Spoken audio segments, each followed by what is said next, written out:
posets and transition systems. I will report on some ideas developed together with Lucia Bernardinello and Stefania Rombola, building on some older ideas with some other people. The title talks about orthomodular posets generated by transition systems, so finite state automata if you prefer. But prompted by some very useful remarks by the reviewers, we have chosen to slightly change the approach of the presentation, hoping to better clarify our motivations and our objectives. So instead that starting from transition systems and deriving orthomodular posets directly from them, I will start with Petri nets, which are our main subject of research. Maybe you're all familiar with Petri nets, but I still give a very short introduction. These nets were introduced by Carla and Petri in the early 60s for several reasons. In Petri's view, they should be seen as a general model for system theory of systems of information flow, but also as a support for models of computation, general models of computation. A Petri net is a net of elements which come in two types. Local states, which in the basic Petri net model, which I will use throughout, can be seen as yes-no properties, which change over time, of course. And the other type of element is local transformations of states or events. These are linked by the so-called flow relation, which expresses which are the effects of events on conditions. By the way, I will use the terms conditions and events. Then, from these ideas, you can, of course, build the concept of global state, which is now derived and not primitive as in finite state automata. A global state, or case of a net, is a subset of local states, which are interpreted as true in a given instant of time. The dynamics of such a net is described by the so-called fireman rule. This is the usual graphical representation of a net, where local states are circles and local events are squares. And the arrows indicate which are the logical relations among these elements. So, in particular, for each event, we can single out the preconditions and the postconditions. And this means that when an event occurs, it changes locally the state, meaning that the preconditions which had to be true before this occurrence become false, and the opposite for postconditions. So this is the firing rule for the basic model of Petri nets. There are some other variants where local states are different. This is the one we use. And now with these elements, you can draw nets describing systems, distributed or concurrent. And then you can associate to such an object different semantics. You can, for instance, choose an initial state and then compute the reachable global states, and you obtain the case graph of the net, which is a transition system. But you can also express the behavior or the evolution in time of such a net with so-called non-sequential processes, which again are nets of a very special kind. so this gives us semantics which is internal to the theory. Now, if we compute the reachable global states of a given net, we can define a relation on the local states. This relation corresponds to a form of implication. This is the definition, and that means that x is less than y if whenever x is true, then also y is true. So this gives a partial order on conditions of a net.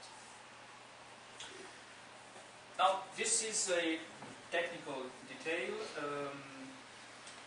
When we draw a net, we can always associate to such a net a different and generally larger net, which has the same set of events, but may have more conditions. In some sense, we have added all implicit conditions, implicit with respect to the transition system which is generated by the net. And we can do that until no further condition can be added without changing the behavior. So we call this net saturated of local states. And on such a net, we can build a structure of local states together with the partial order. And this structure turns out to be an orthomodular poset. If we add some trivial conditions, one which is always false and one which is always true. So this was the original result, which had been actually expressed originally in terms of transition systems, and so in a more abstract setting, where instead of conditions you consider subsets of global states, which are extensions of local states. Now, on any orthomodular poset of that kind, we can define the notion of prime filter. This is actually known as two-valued states, usually in quantum logic, but for some reason we prefer the term prime filter. Then we can define a notion of prime orthomodular poset, meaning that all distinct elements of the orthomodular poset are separated, so to speak, by a prime filter. And then it turns out that the orthomodular poset of local states of a saturated net is prime in this sense, and is also coherent. Standard property of studied in orthomodular posets. So now we have this situation. We have a net. We can derive its case graph, and we can, in a way that is exactly equivalent to the way I have discussed before, we can build an orthomodular poset whose elements are called regions, but they are essentially local states of the net. So this is coherent and prime. We can also go in the other direction. We can start from a coherent prime orthomodular poset, and by computing all the prime filters, which intuitively correspond to global states, we can build a transition system. And then, by applying a well-known construction in the Petri net theory, we can always, because this transition system has some special properties which guarantee that we can always derive a Petri net, a condition event net, whose behavior is exactly isomorphic to the transition system. So now these were the already known results. And we have in this setting two main problems. One is that when we start from an orthomodular poset, we derive a transition system. And then we go back by computing regions or local states. We get something which is generally larger than the orthomodular poset original. We conjecture that if you repeat the cycle, then you get to a fixed point. But this is still an open problem. There's a symmetric problem in the other direction. If you start from an automaton, you derive the orthomodular poset of regions, and then you come back. You have a larger transition system. So the problem is if this procedure stops after some rounds. And the other question that we want to face is to characterize those orthomodular posets which are isomorphic to the structures built on local states of a net. And here we come to the main, or maybe only technical result of the paper. We have found a property which we call richness. We have changed the terminology with respect to the first version of the paper, but that's the same property, which is described here. It's linked to the prime filters of three different elements, and the orthomodular poset is rich if when these intersections are equal, then there exists an element which is the meat of x, y, and z in this formula. So it's kind of richness. You require that there are some elements with a given property. Then we prove that every regional orthomodular poset is rich, but still we don't know if this is also a sufficient condition. If every rich prime coherent orthomodular poset is regional. So that is the main point of the paper. But if there's still some time. Okay. Again, prompted by the reviewers, we have decided to mention this different way of deriving orthomodular structures from nets. In this case, we use occurrence nets, which are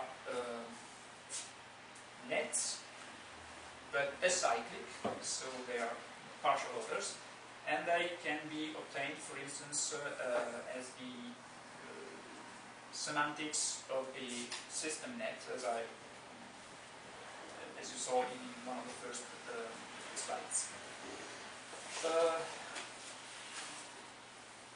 On this kind of nets, you can define two relations: V, which means to be on the same line, the partial order, and co, which is concurrence. These two relations are similarities, so you can easily derive orthocomplemented structures from them.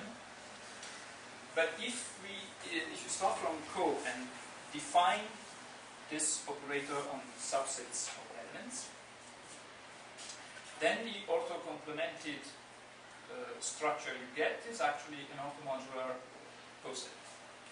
And this reminds, that was pointed out by the reviewers, some results obtained in classical Minkowski space-time. So we are also investigating in this direction. At present, I don't see any clear relations among the two approaches, but this is a shallow statement because I don't really know. So By now, these are two different lines of research, but we are going both of them.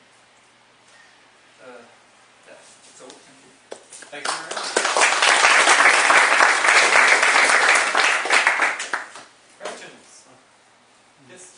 There are a couple, but maybe the most important one is this. If you can scroll back to the very first slide where you introduced this construction, the orthomodular poset you get from all the way back. Yeah, so you've told us how the partial order works. But what's the definition? Maybe I just missed it, but what's the definition of the orthocomplement? The definition, sorry? How do you define the orthocomplement? The complement. The orthocomplement. Well, in a net, in a Petri net, you can easily and structurally derive the complement of a condition by drawing a different condition and reversing the direction of arrows. Now, if you assign the initial state in a consistent way, then of course the two conditions will be exactly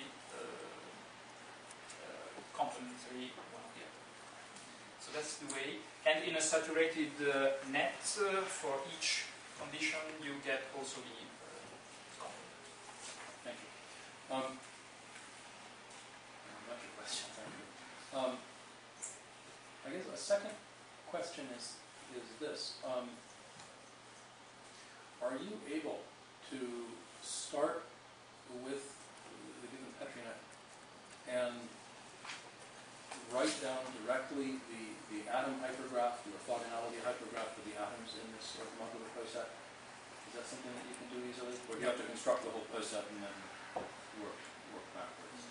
No. You cannot do that easily. I am not able. Oh, well, There's a way to do that. But, the classical way of building this saturated net is actually computing the case graph and then compute the regions, so this special subsets of states which correspond to the conditions. The reason that I ask this is that you can gain a tremendous amount of structural information about the orthomodular poset just by looking at that hypergraph of atoms. What I mean by that is you look at the atoms, you look at the orthogonalities, you look at the maximum orthogonal subsets of atoms. Yes. Probably familiar with this, but there's something called the loop limit, which says that if you have no cliques in that hypergraph that can be organized into a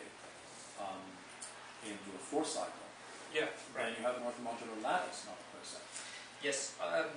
Personally, I think that in this context, the distinction among orthomodular general posets and lattices is not very important, at least with respect to Petri net theory and theory of systems. Okay. So we didn't really work into that, but of course it's a good remark. I have a final question, but unless there are others. The other questions?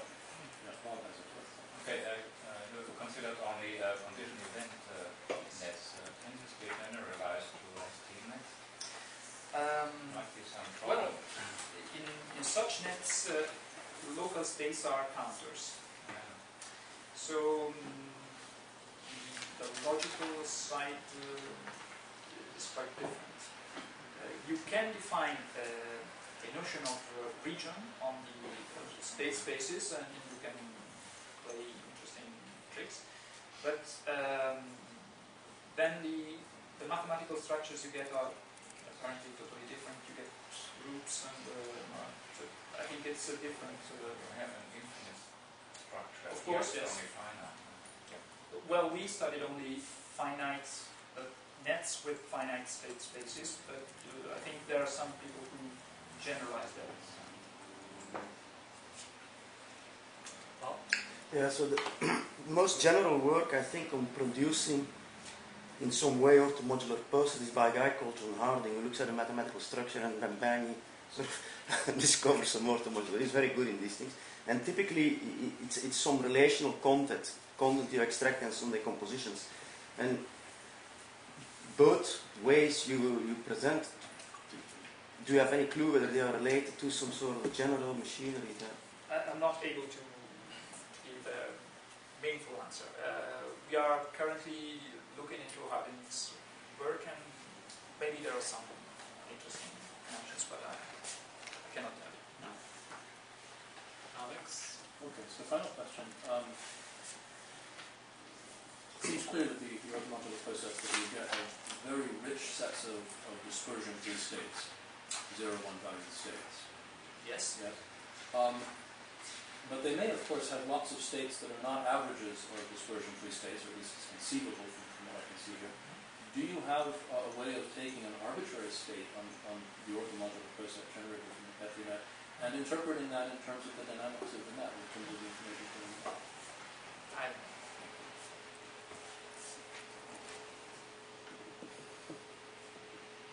Any other questions? Thank you. Thank you very much.